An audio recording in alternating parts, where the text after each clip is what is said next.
You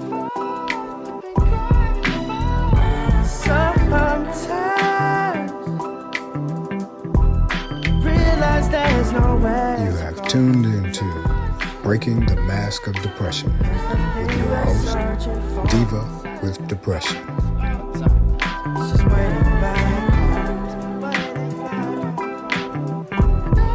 Hey guys, welcome to Behind the Mask. Me, your host, the Diva with Depression. I hope everyone is doing well. I hope you guys are taking care of yourself. I hope everyone that is under the cloud of orange skies is is keeping themselves safe. What a weird world we live in. So I have two amazing guests today. You know that June is Men's Health Month, but I wanted to bring some guys on to sort of share how they live with mental illness and just get some feedback. And if you know me, you know that my brothers are my absolute world. My mom calls them my thieves, not hers. So they just mean everything to me, and that's who I have on today, guys. So welcome, brothers. How are y'all? Doing good, doing good. Doing all right? Okay, so you got to introduce yourself. Start with the baby. Okay, well, everybody call me Butchie, but my real name is Donald. Hello, everybody. How are you? Okay, big brother. Your real name is Donald? Yeah, right. Everybody forgets. I had that in my notes to ask if we had to do the government name or But Okay, big brother. I'm Donna's big brother, Greg. So I so appreciate you guys coming on. I know that we were joking all the time about whether, we were going to do this or not and have you individually. So I'm so excited that you guys are on. I'm excited and nervous because, when the three of us get together, God only knows what'll happen. So I'm not going to say be nice because, I'm not nice, and just be yourselves, don't feel like you have to put on airs or anything. Just be as open and honest as you want to be. If there's something that you don't want to talk about, then don't talk about it. So let's get into the first question. Introduce yourselves, meaning tell us what you do for a living. Who's going to go first? Big brother? yeah, we let big age go first. Okay, I'm Greg. I am IT professional. I also am heavily involved in ministry, media, video, audio editing, and presentations. Guys, And I'm happily married for 5 years.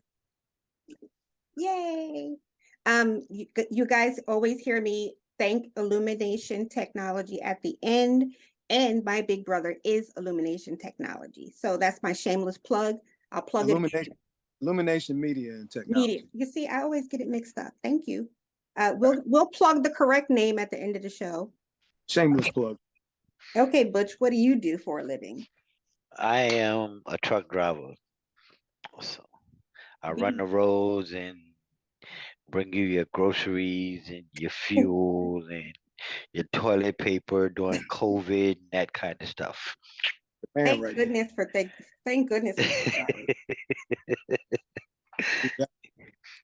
Okay. So, Greg, we'll start with you. What is your definition of mental illness? If I were to define mental illness as I've experienced it, was going through periods of what I would later understand as being depression, dealing with, mental anguish, getting in, tough situations, tough circumstances, and entertain, some serious thoughts. Right. On whether, it's even worthwhile this, I guess, a lot of people might say that, sometimes when you get down to it, that's the easy way out. But right. Some way I always kind of, dismissed them, but never really gave some much thought to why I was feeling that. Right. You just move on. You do, what quote unquote, you do the man thing. You suck it up and move on. Right. You Right. get yourself together and get your mind right Right. and solve your problem. Everything will But be okay. yeah. But I know, I learned later on that's a little deeper than that, a lot deeper than that actually. So Butch, what about you? Okay, I'm probably gonna say it's probably hard for me to come up with my own definition of mental illness because being 53 now and sitting back and watching my behavior from basically a younger kid, maybe 8, 9, up until this point, watching my behavior and how I carried myself and things I did, and like Greg just said, not realizing that it was depression, it was a sickness, it was something to deal with, Right. but just thinking you just got to be that man. You got to suck it up, drive on, overcome it, do what you got to do. And so I guess I mean it might, I don't know, maybe mental there's different stages of it. Right. Maybe, but for me, it would be hard to define it because now I'm gonna say in the last 53, in the last 5 years, I really started becoming aware of the depression thing and my behavior and how I was carrying myself and realizing that there is help out there. There's other people that go through it, other Right. people to deal with it. So I guess it'd be hard for me to put a definition on it right now.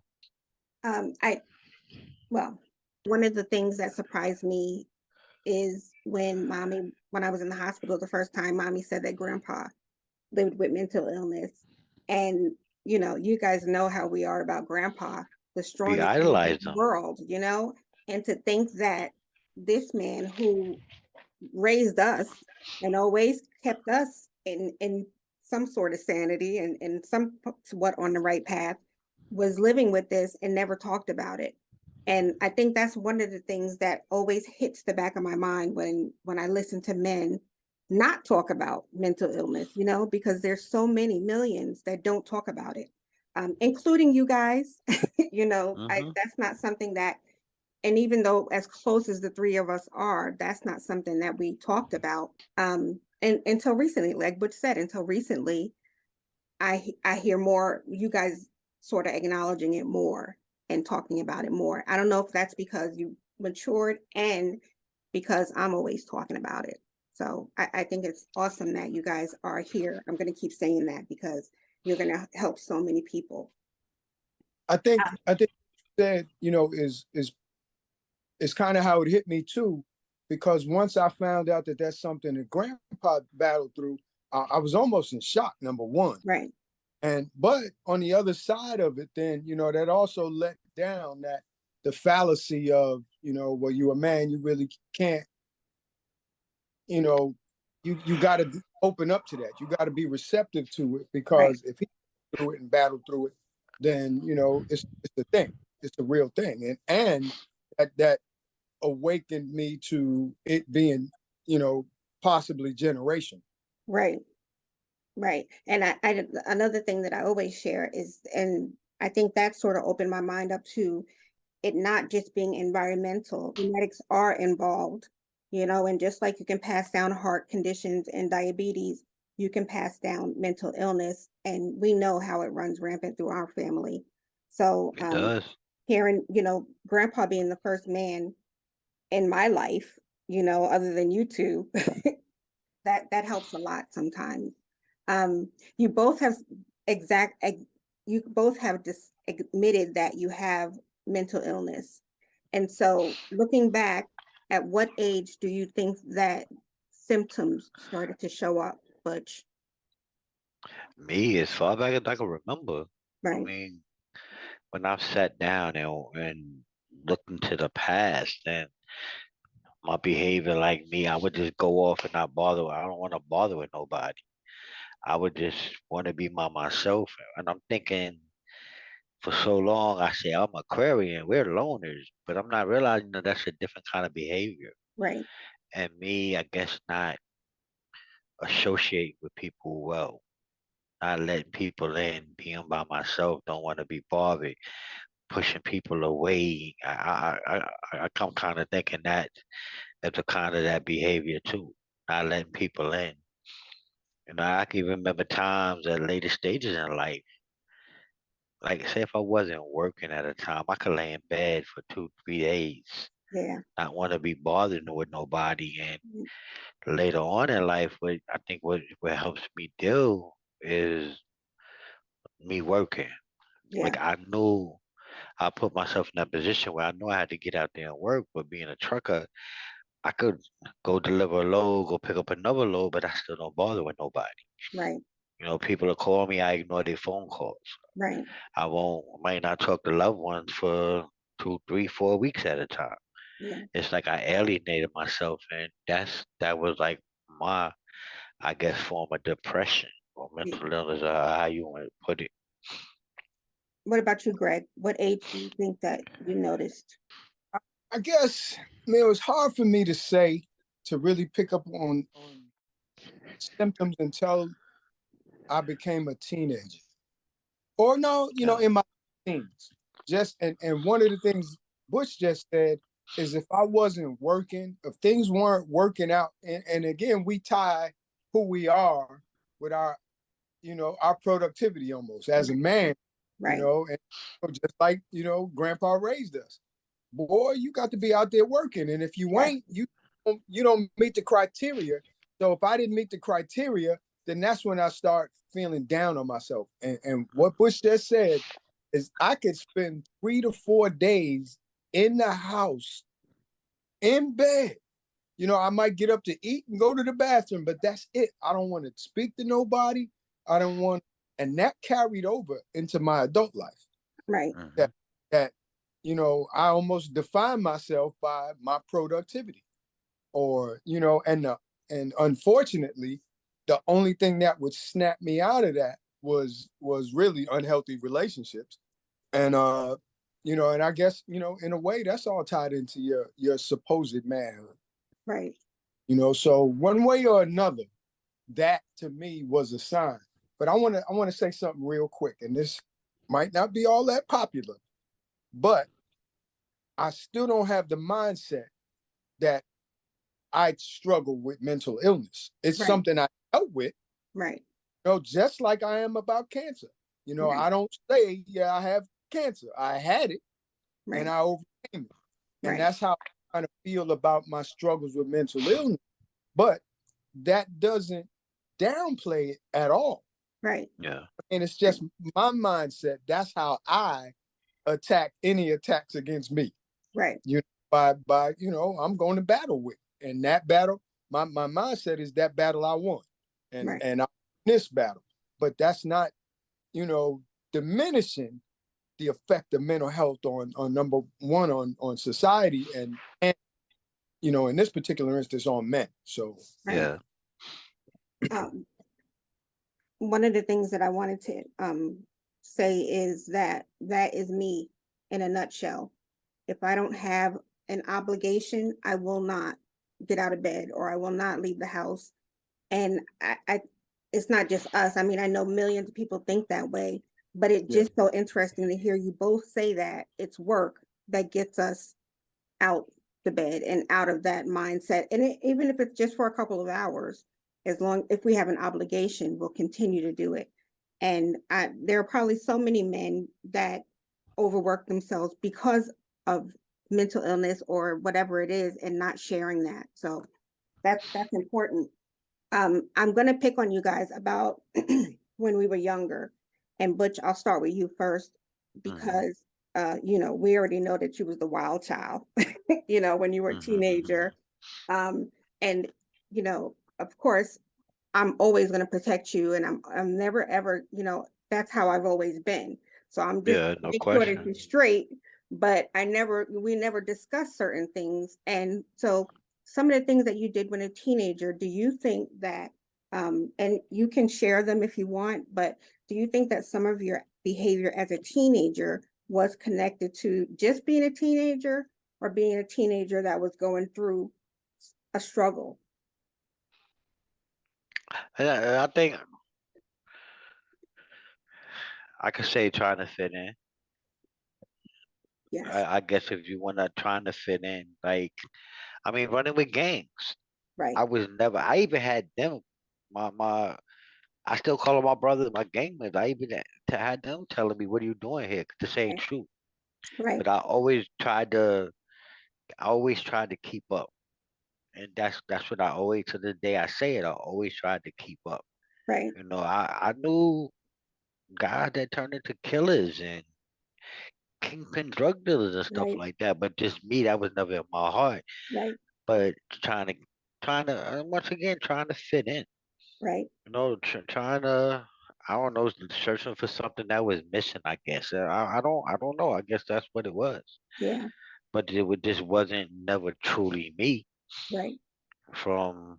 And as a little kid too, just always tried to fit in. Elementary school, junior Yeah. high school, just always tried to fit in. Never found my niche, Right. but I never allowed nobody to get close to me. I wasn't showing who I was. Right. So bottom line, I would never find a niche because I was never letting people in to see who I was. Right.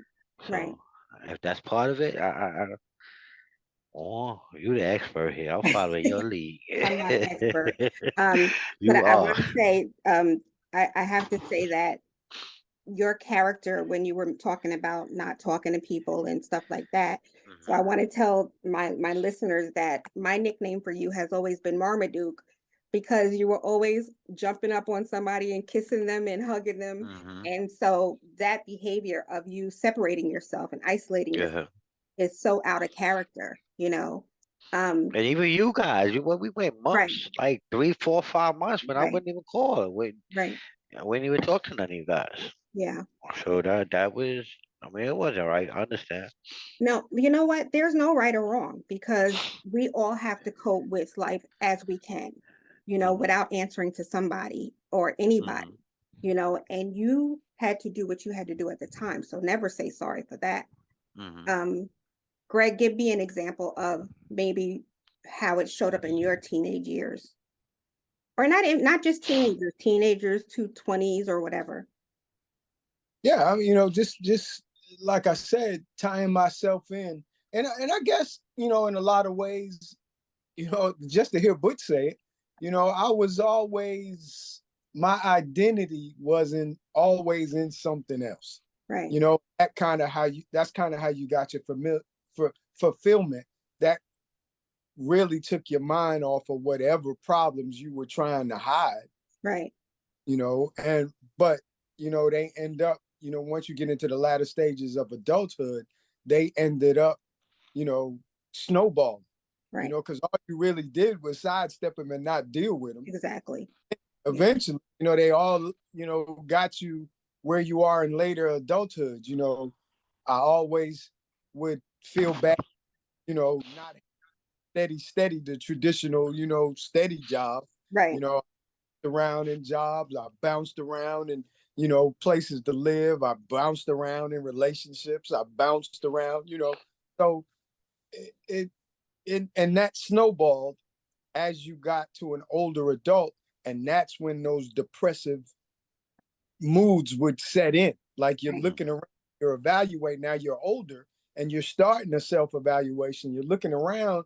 and measuring yourself up against what other people your age are doing at your stage in life, and you're like, man, this I'm falling back. So all that would do was get you, to zone out almost. You right, get in those moods where you feeling sorry for yourself, you're talking down on yourself, you settle, you put yourself in situations where you're settling, just to maintain, just to take your mind, you'll settle for whatever, take your mind off of your real situation. right. And that, like I said, man, and I'll say, that kept happening up until I was in my 40s. Wow. Um, I want to go back to something that you said, Greg, about not wanting to be here. Mm. And how that shows up. And people that are living with intent, I'll say myself, I've always gotten blowback for sharing that there are times when I don't want to be here anymore, or sharing that, I wouldn't mind if I left earlier, or and not I've never, surprisingly, I have never acted on any of those feelings ever. But that The same. doesn't change the fact that the suicidal ideation is there. And when I wake up in the morning, and some people say, well, thank God for waking me up, I don't always say thank you for waking me up, because I didn't want to wake up. And so um, that's something that I've never heard the two of you say out loud. Um, and so, Butch, we're going to start with you. If Hmm. you want to just whatever you want to share, but have those thoughts ever entered your mind? Well, I've been there because I took pills before. I took Right. pills. They rushed me to the hospital, put my stomach in that. And to be honest, I don't know because, like I said, I just took the pills. I didn't know if they were serious enough. I think I took, I forgot what it was. They said they're gonna make you more sick than anything, but I don't know if it was more of a just not wanting to be here or just looking for attention. Okay. So, Mm. but I woke up. They pumped my stomach. I looked at the nurse and said, "Look, I'm not. I still want to be here. This was a Hmm. big mistake. Da da da da da." They ain't give me no counseling. They ain't say, and ever since then, it never has gotten that bad. What I said, I just didn't want to be here anymore. And You have know, you so said that? Have you said that to yourself throughout the I years? didn't. No, never. That was that one time I had that little episode, but Oh I wow. never, never said I didn't. I'm just done with this world and just don't want to be here no more. I just want to call it quits and go to sleep and don't wake up. Right. I've never gotten to that point. And that's why I feel I know with the mental health what we're talking about. That's why with me, if I'm wrong, I feel there's different levels of it. Almost Because definitely. some people get to that point, Yeah. but then some people don't get to that point, but they're still dealing with the heavy depression. Like we just said, we sleep or wanted to sleep or just we go through life, but don't want to deal with nobody. We just our presence or whatever. So I still feel that there's different levels of it and more serious levels Right. of it. Oh, most definitely. And not everybody understands the next person. Someone that doesn't have those thoughts doesn't understand people that do have those thoughts. Hmm. And Greg, you mentioned it first. So are those thoughts that were strong throughout your years, or? I'd say they were pervasive in my early and mid 20s, just because my situations then were so fluid, so all over the place. I was all over the place, and it's weird. Well, I used to operate under the assumption that it ain't that visible to the outside, but it Right, probably was. That's probably what I'd like to think. But right, everybody knew I was a mess, right, and I might try to mistake it. But when my alone time, I was in my alone time. Then those are the times that I could be really critical of myself and really beat myself down. right. And I used to, yeah, I'd experienced that a lot. You Thank you know, guys for being honest about that. you You know, know, you know, it kind of subsided after a while, and the me saying that I don't even want to be here anymore. That was again early and mid 20s, but it really hasn't come up like that since. okay. Now, not that's not to say that you haven't had periods where you were experiencing depressive moods, Oh yeah, yeah. but not to that Not to extent. that extent. Yeah. Um, but Greg mentioned his relationships. Well, you're talking about intimate relationships. So Hmm. either one of you can go first, but how has how have those actions or living with a mental illness affected your personal relationships? But It could be with, talking about, I mean, you're new married, and Greg, you're married, with the kids, just even with me, even with your siblings or people that you're close to, just do you see did you see notice that your actions affected your relationships? it did because me when I was there, I drove a truck. Then when I was there, I wasn't there. Right. Like once again, my standard. Like my kids now, my kids, I got 129, 126, and 226, and they could tell me right now, we're just seeing who you are because Okay. now I'm to the point where I'm showing myself. Right. So I got kids watch up and they like, we never saw you smile. You didn't let us in. You didn't tell us stories. You didn't. So I kept myself distance. Yeah. I mean, I kept myself distance from a lot of people for a long time. Right. And I'm gonna say in the past 2, 3 years is when I really started opening up more. Well, I just have to interject and say that I'm very proud of you. And I said the same thing the whole weekend of your wedding, saying that I have not seen my brother smile like this in so long. And it was just Mhm. the most beautiful feeling. I think I've been saying it since the wedding. um, Mhm. so, yes, you're right. We're so happy to get your smile back. Mhm. Greg, what about you? Oh,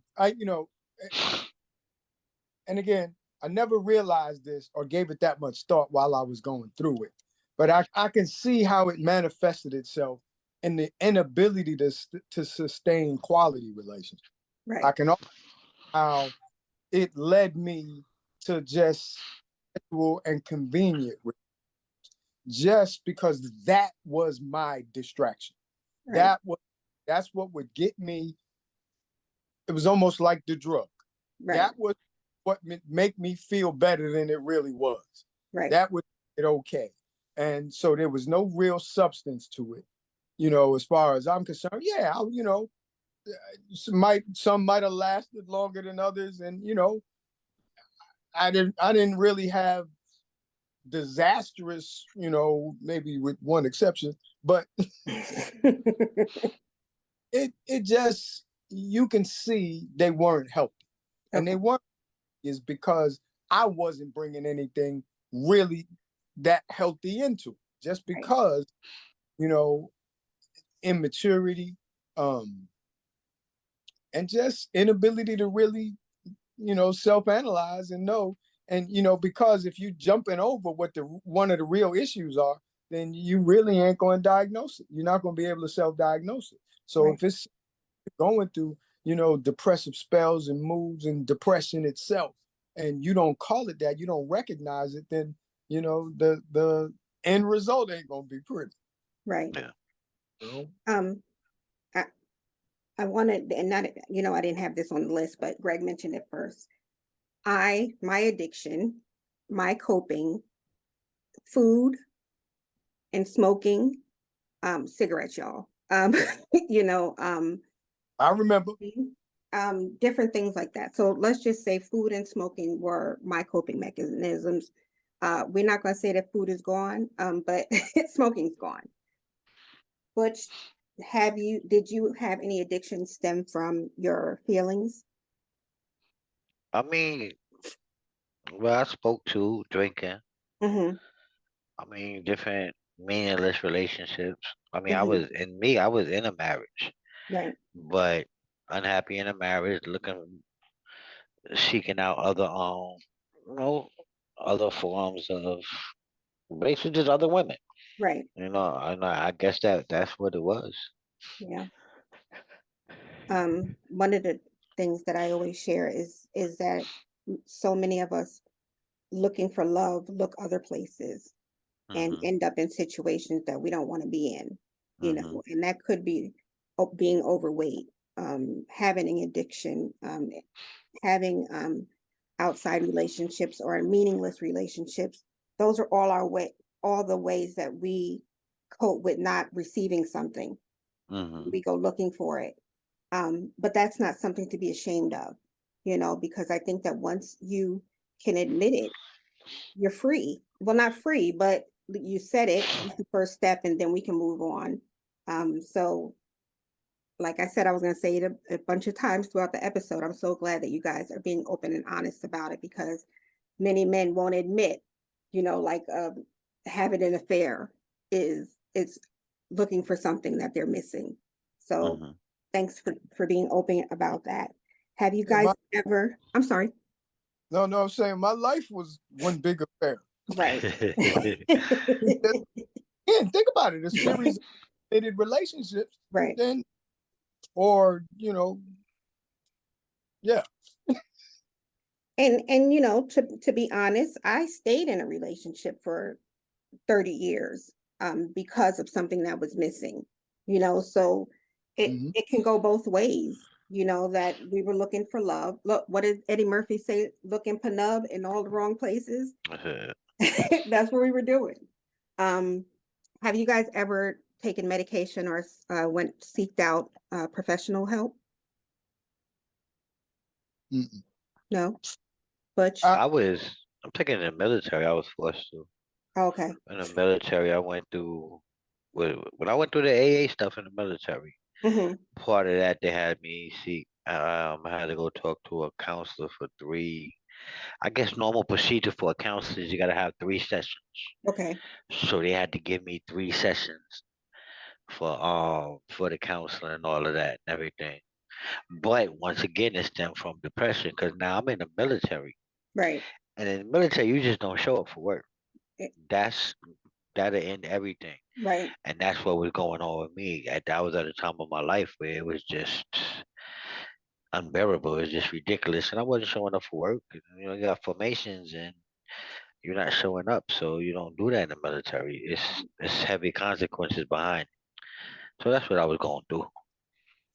So with no medication, but seeing the counselors, and they even put me in AA classes and Okay.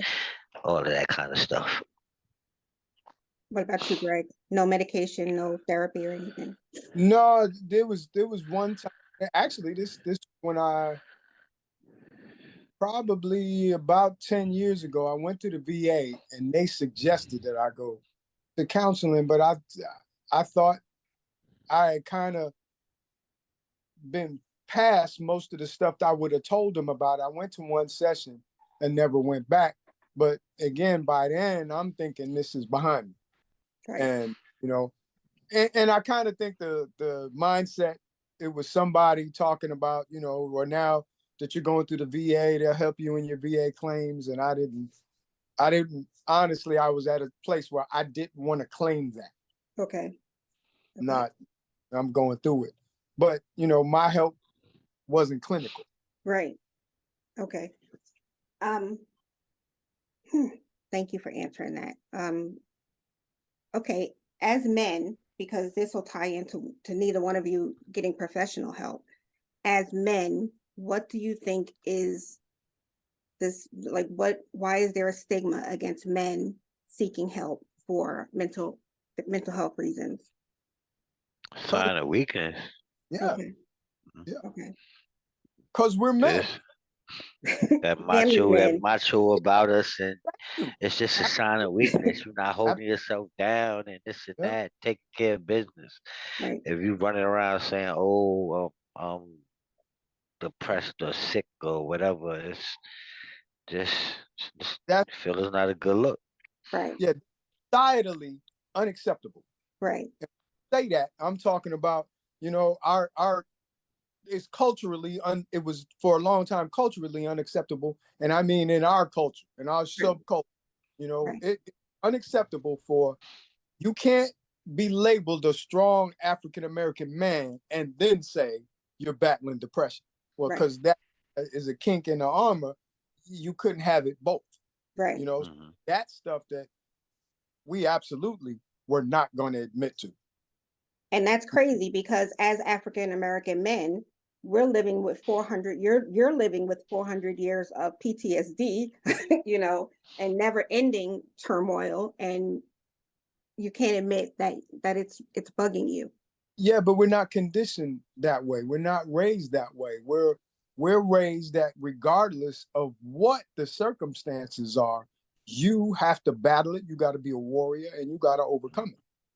Now, in retrospect, you can do all that and acknowledge the fact that there's something eating away at you and deal with it, but Right. still be a warrior and still battle through it and still overcome it. But you got to recognize the enemy, attack it, and make it ineffective. Right. Now, is are you at the point now, say, Butch, if your son told you that that's what he was struggling with, are you more understanding now? Or, do you think that you're better now as far as handling it as a man differently? Yeah, I mean, Avery talk about it. My son Right. Avery, man, we talk about it because he's dealing with it too. Avery would go off by himself and just get in the corner or something and we talk about that more too. You Okay. know, and Yeah. once again, the generational curse thing and trying to break these generational curses and everything. And one of my daughters, I haven't talked to her in 3 years now, and I know she goes through it. Right. Yeah. I've watched her go through it. So as far when she opens up and reaches out again, we'll talk about it more. They express more what they're going through, but once again, they see I'm more understanding because now I'm opening up. I'm telling Right. what I went through. Right. So I'm hoping that's making them deal with it a little bit easier and understand better. Yeah, it's difficult when it comes to the children. You know, we all have children and we can all recognize when they're going in the opposite direction. Some of our kids have gone, have it more intensely than others, but it's it bugs me out, I should say, that we can recognize it in our children, you know, Hmm. and just to see how far it's come, and how much we have to fight to end that, that our kids can carry that on, and how can we prepare them for breaking that Hmm. chain. But that's a whole nother Oprah show. um, you know, okay. No, So but see, I think that's so relevant because I'm gonna tell you the truth. If it wasn't for you, I probably wouldn't. I wouldn't have the in-depth knowledge of it. I wouldn't Hmm. even have the acceptance. I wouldn't have the understanding. I wouldn't have the self-realization, of it at all. Because I've seen how it affects you, and as far as I'm concerned, it affecting you affects me. right. If I see my nieces, how it affects my niece, yeah, now that affects me, and I got to get a understanding of what's going on here. You Right. know, it is. I think that's is really important. It's really relevant. Butch, I don't know if you watched the Greg and Lynn did a series with me, Yeah. talking about caregivers and family members, and it really surprised me listening to Greg saying how far he's come in his thinking about mental illness. Hmm. Are you there also? Are you more aware? Once again, Um, like he just said, from listening to you and watching you, it's really opening my eye. I mean, you remember? I don't know if you remember. A couple of years ago, you gave me a list of counselors right. when I was living in Virginia to go, talk to Right. because you had me. Once again, you got me looking into it, and you got me looking at my behavior Right. from the past up until now. Yeah. So I am, and now I'm talking to other, I guess you would say, other men more, getting Right. a little bit more personal, and they're telling what they're going through. I'm telling what I'm going through, issues and all of that, and it's not a bad thing. It's a good thing because It, people, yeah. you talk about it, you realizing you got men out there going through the same stuff. Yes. And they're getting through it, and whatever issue they had that should have been through, you got through it to show Right. that it's not, it shouldn't be crippling. I guess I could say Right. it shouldn't be crippling. It's a way to get through it and a way to deal with it. Right. And ladies, I'm talking to y'all. You see how we're sitting here having this conversation? You can have that conversation with the men in your lives without harassing them. Like Butch came to me and he said, "Do you have a list? Do you have any contacts or counselors in the area?" I didn't. I didn't nag you. I don't think I nagged you at that time, but Hmm. I'm just gonna give you the list. And when you're ready to go, you're ready to go. Greg, I don't think we ever had that conversation, about you getting help or anything like that. I will say that as your sister, I have recognized it in both of you and have never shared what I saw. And I never prodded you guys about it. But one of the things that bothered me all the time was you shutting off, shutting Hmm. down, and then being on the road by yourself. because that's a cocktail. That's a dangerous cocktail, Mm-hmm. Greg, not attaching yourself fully to anybody. And sometimes not recognizing how deep things cut, because Mm-hmm. as men, you'll say, oh, well, I didn't have a good relationship with my mother, but that's all right because I'm a man, without acknowledging how deeply that sits and how it can affect you, and affect your life.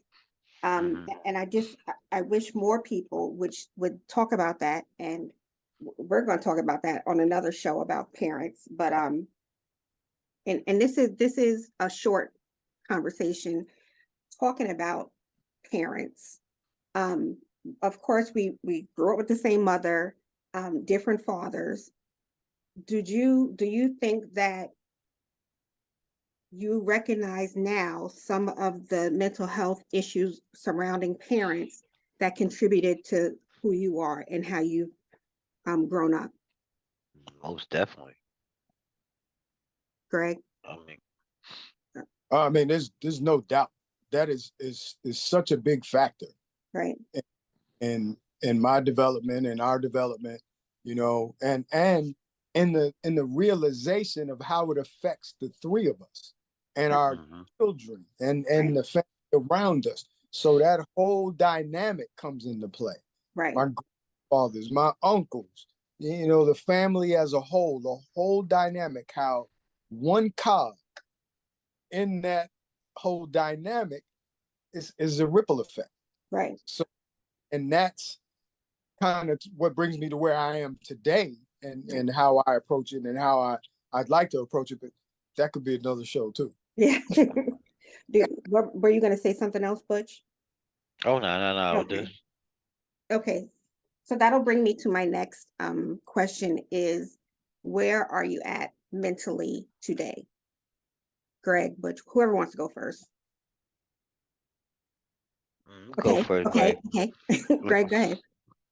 Yeah, I mean, Oh, and again, I don't want to sound too prideful or anything else, or too. I, I'm I think I'm in a great place because sis, Yeah, spirituality, my relationship with Christ, to me shaped everything. right, That was my treatment. That was how I deal with it. That to me has revealed so much about who I am and who everybody around me is, including, mom, grandpa, right, you, Butch. I mean, it shed so much life. It allowed me to think of something so much bigger than me. right, It kind of lets me know who I was before anything else happened. And that is a perspective that helps me deal with day to day, no matter how bad things get.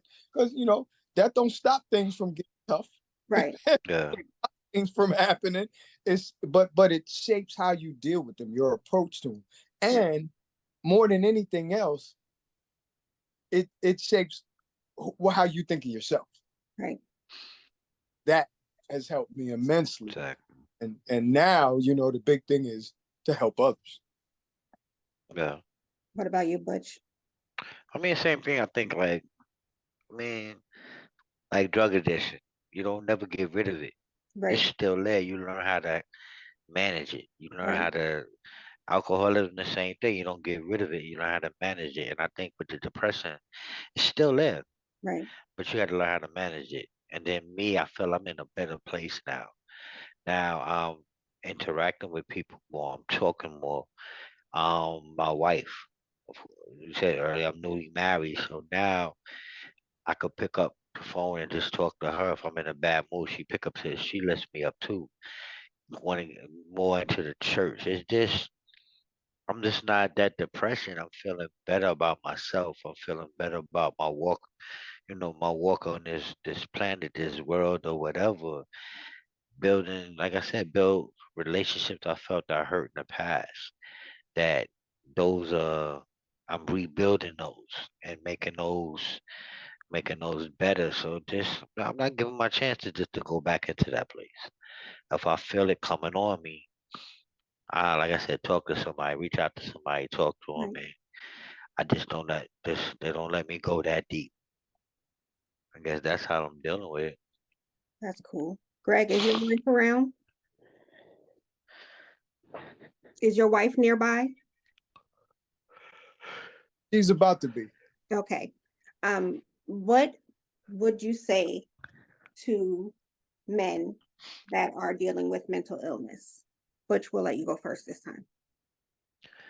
Talk it out. I mean, talk it out, cause I mean, somebody else is going through it. Somebody else is not a weakness.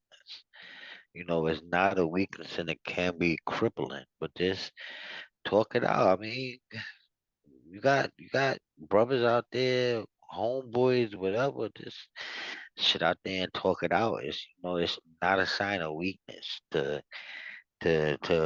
be going through this and just want to figure it out. And like I said, whatever you are going through, somebody else has been through it before. Right. And they'll take you with you and show you that I'm still here. It's not a weakness. You could talk it out. You could deal with it, and still, I don't know, just still stand on your 2 feet, proud, Right. chest out, still be a man. Cool. I like that answer. What about you, Greg?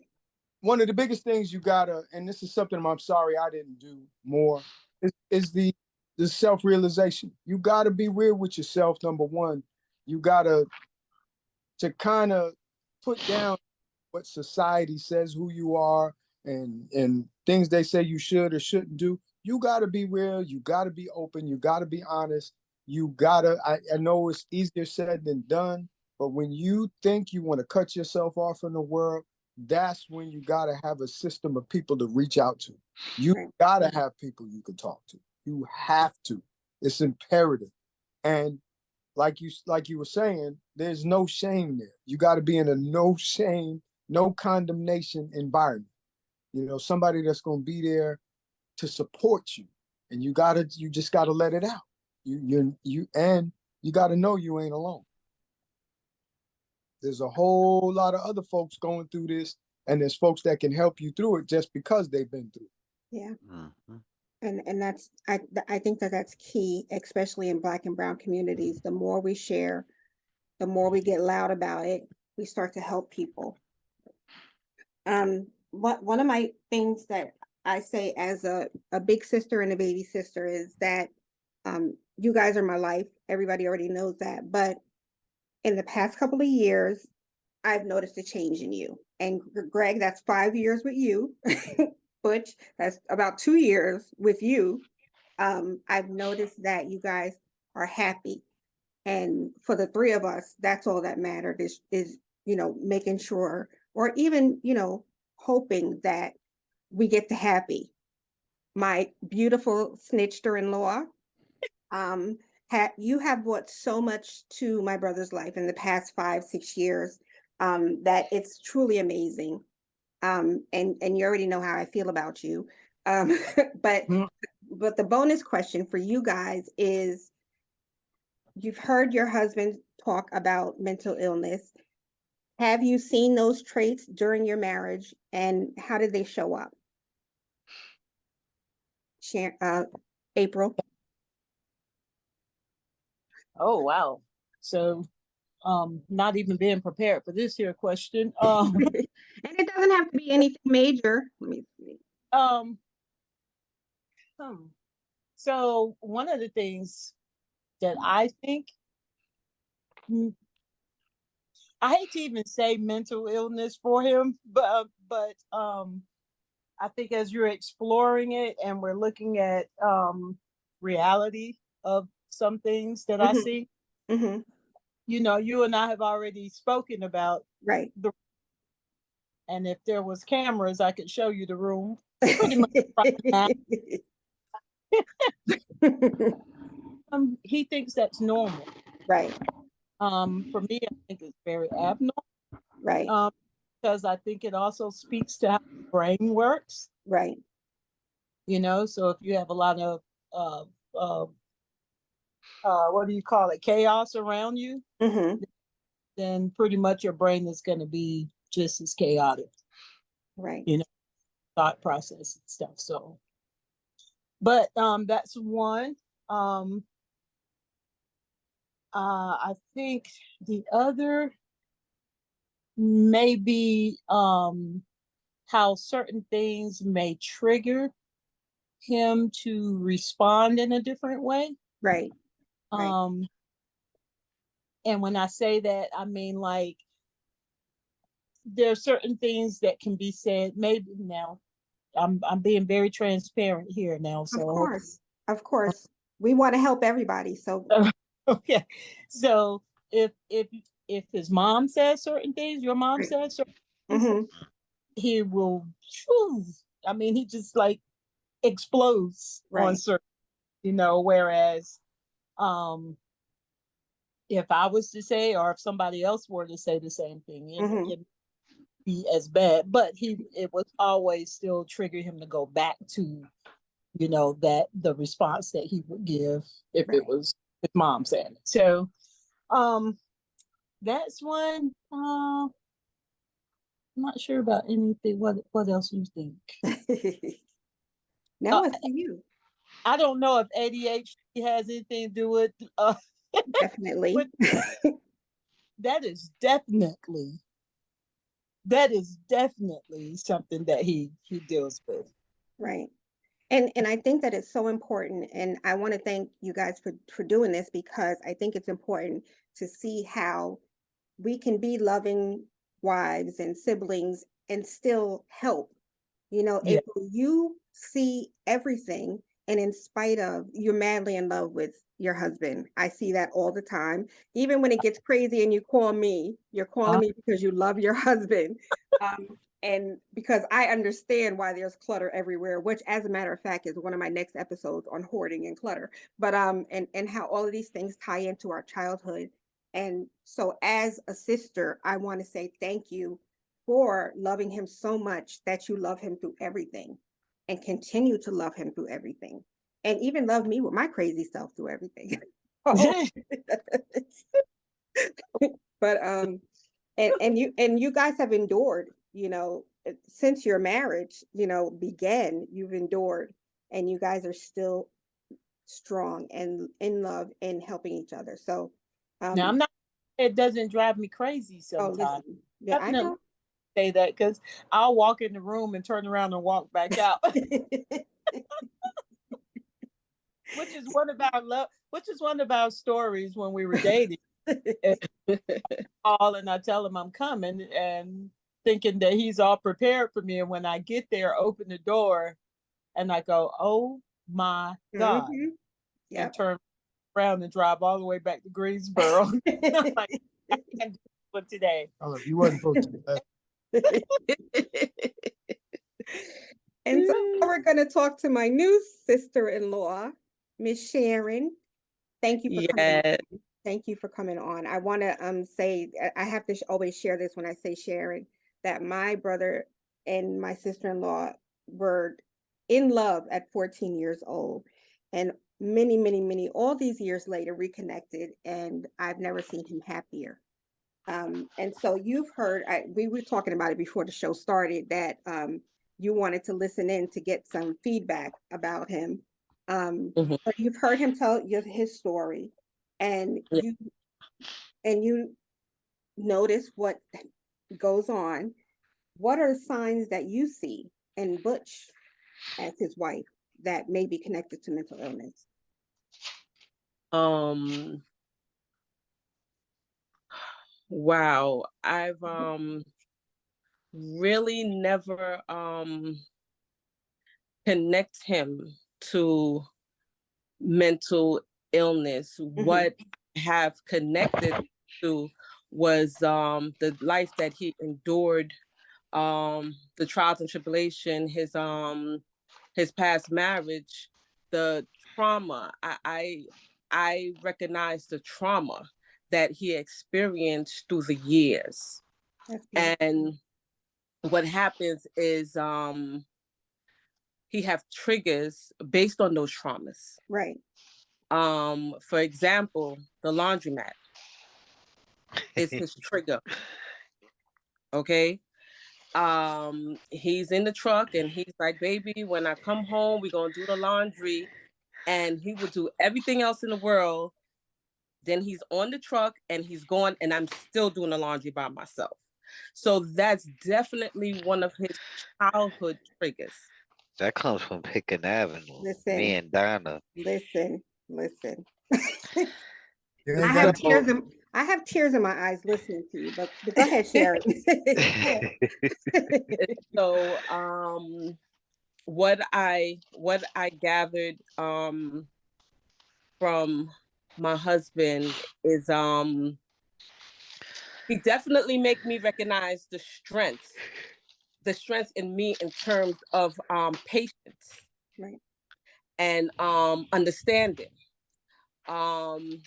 He has a aggressive manner in him in terms of I would kind of relate it to going blank, where he get angry, and whether he's speaking to me or texting me, he hears nothing I say.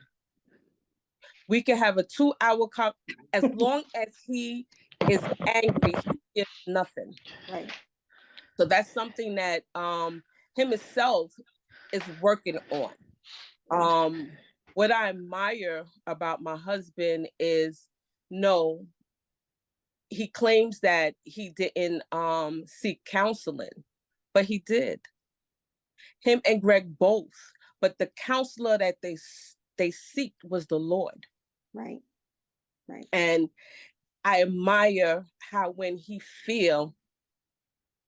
doesn't understand his emotions and his feelings, how he turned to God, how he turned to the Bible, how he turned to another man of God. Right. Which is so important because they relate through the connection of God. Right. So that he does. Being in a new marriage, we're both dealing with his upbringing, right, and what he is used to doing, and dealing with my upbringing and what I used to do. So we're definitely right now in a place of button heads, and just trying to come to a compromise. A lot of time I have to allow him to I guess feel that he won, or he meantime I know exactly what I'm doing because he ain't winning. Right.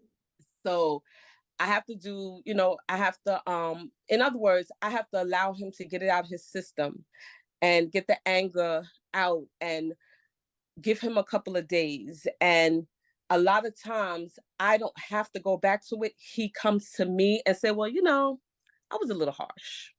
Or maybe what you said, we could try to work it that way. So like I said, with me being patient, with knowing that he based on what he told me, and he hasn't have he's never experienced a good relationship.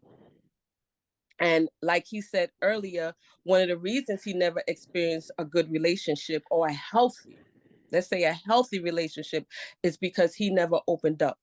Right. He never let no one in. From day one, he allowed me in. Oh boy, I know them people so glad he didn't let them in, because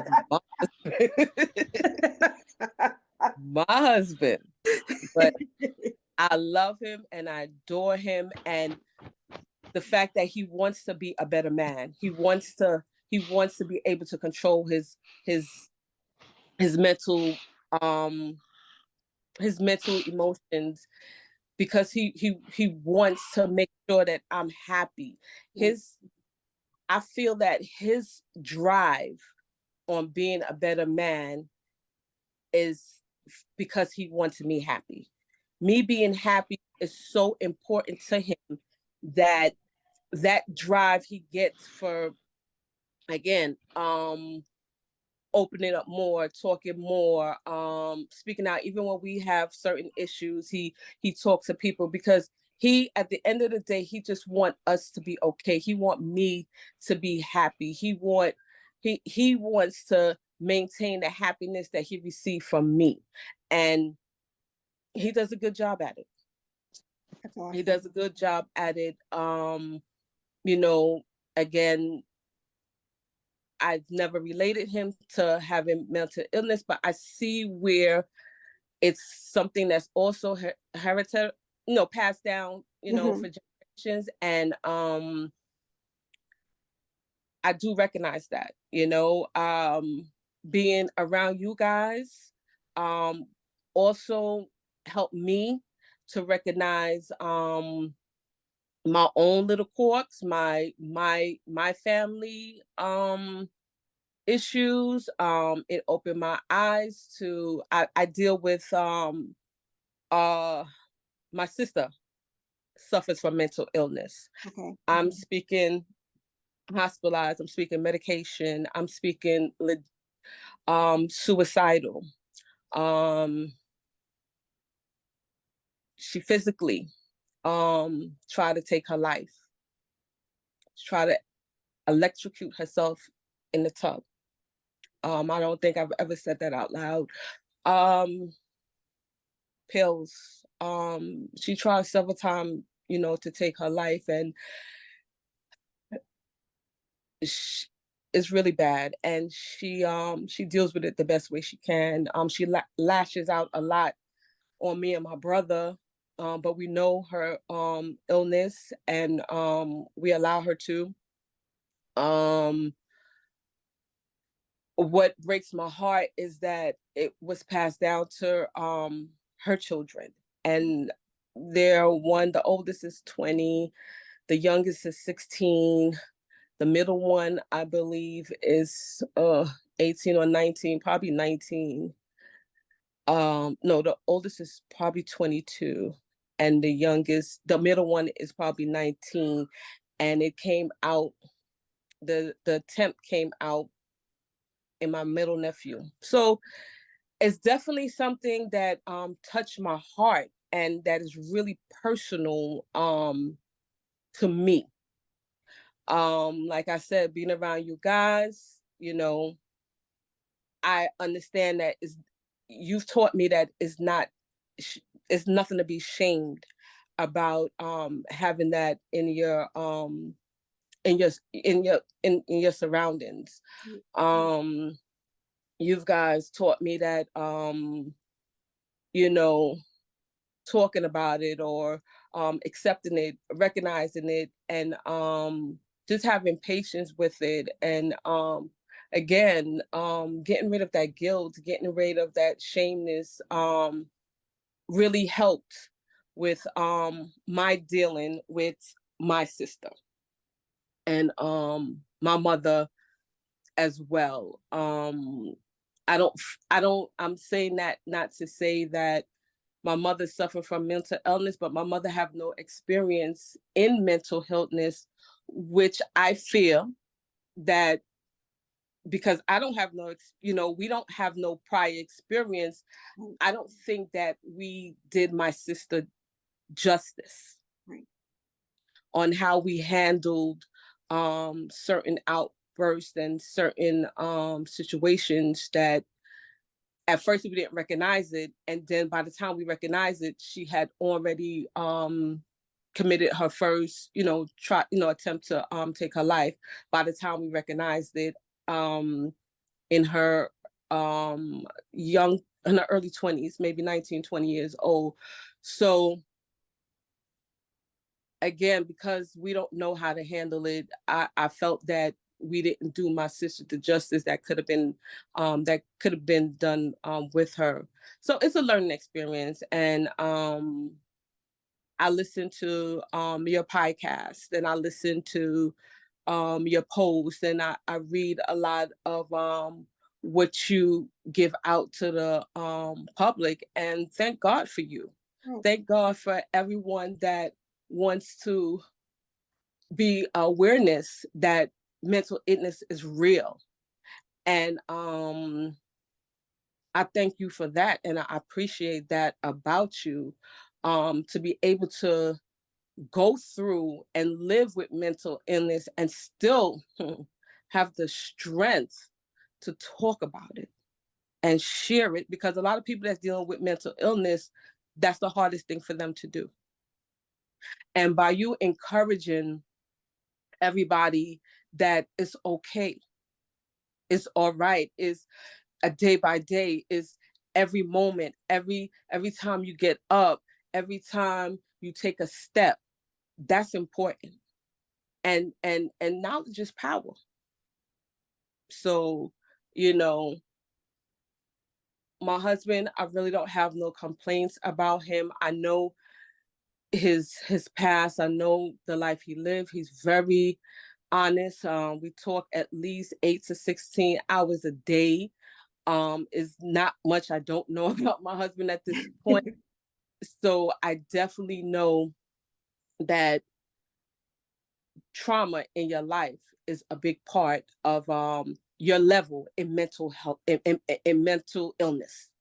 I recognize that, you know, and it enables me to be patient with my husband and listen. I'm learning how to listen to him. I'm recognizing that we're not at the same level in that, and I have to stop sometime and slow down and recognize when he just needs me to listen. Right. We have a way of just going back and forth and wanting to have a rebuttal, but that's not always the case. Sometimes you just want to be heard and understood, and I'm working hard on giving my husband that, giving him that time for him to feel it's okay for him to express his feelings, whether it's happy or sad or angry or joyful. It doesn't matter the emotions, but the fact that I want him to know that for any reason, in any situation, I will hear him. And I think that's helping him be able to release some of the emotions that he held on to over the years. Wow. You know? So I'm sorry if I went in a little too deep. I apologize. I tell you at the beginning, there's no rhyme or reason on this podcast. We do what we got to do. I want to say to you the same. Thank you so much for loving my brother. Because he changed, he was so different. He really was. And I don't think that we really recognized how much different he was until you guys got back together. And then you can see that there was just an extreme difference. So thank you for loving him. Thank you for sharing that, because you're giving people input and insight in how to deal with your mate, your husband, if they're struggling with the mental illness, trauma. I love you. I love you too. I want to say that we are going to have Butch and Greg on again, because Sharon mentioned the laundry and I started crying. Butch had a shake, Greg had a shake.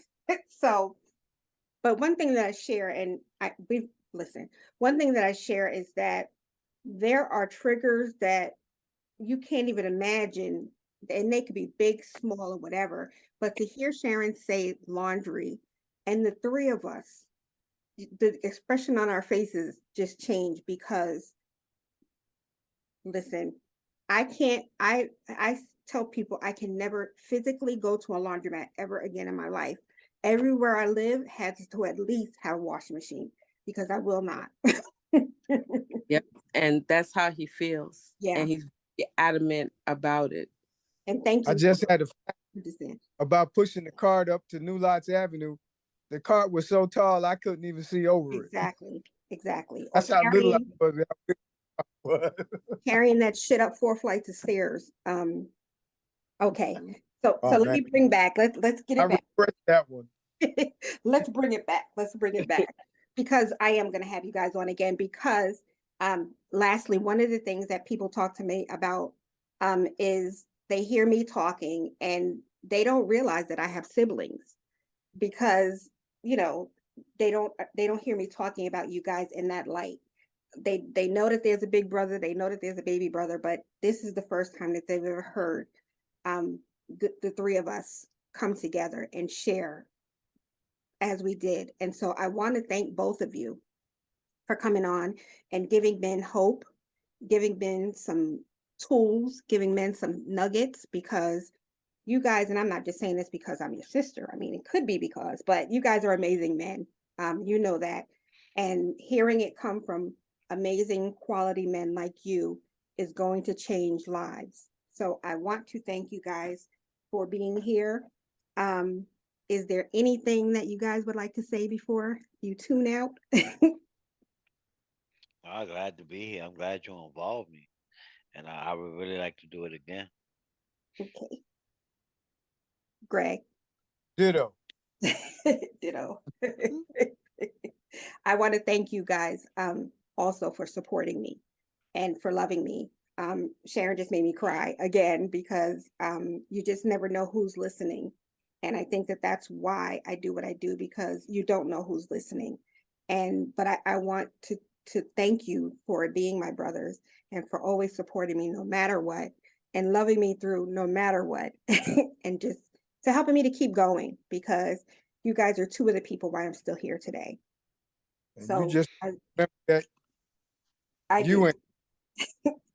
I do. I love you guys beyond. love you, sis. Love you too, big sis. Thank you guys for Love you, listening. sis. Love And you, I love sis. my brother and my sister-in-law too. Love where's Stitcher at? I love her too. Yes, she Love is. Thank Love you, you, Stitcher. April. I love you. And Guys, you already know, huh? really don't know how much your brother loves you. You might know, but I think it goes beyond that. That's another Oprah show. Right? But sidebar, that your mother did tell me that when Greg first got sick and I was there, she's like, I've never seen anything like it. So Yeah. I, Yeah. I love you guys. I mean, like there's no end to it. So thank you. Guys, as you know, whenever I have an interview, or especially my family, we go longer. I pray that you take the time to listen to the whole episode, because we touched on so many amazing topics that will save a life. So thank you for your support. If you don't already, find me on any platform, social media platform, Diva with Depression. Go to divawithdepression.com. You can subscribe to my website. You can listen to the podcast, but please like, share, discuss, because this was important. Men's health is it's not more important, it's just as important as everybody else's health. But if we don't get our brothers healthy, we're going to start slipping as a society. So please share this with the men in your life. I always thank my techie at the end. So Greg, give a quick shameless plug. Illumination Media and Technology on Facebook, Instagram, and YouTube. Thank you. And he saves my life. And I will share, if it's okay, that you will be stepping into your own role as a host soon. And we're going to plug that next episode when you get it set up. But I love you guys. I'm proud of you.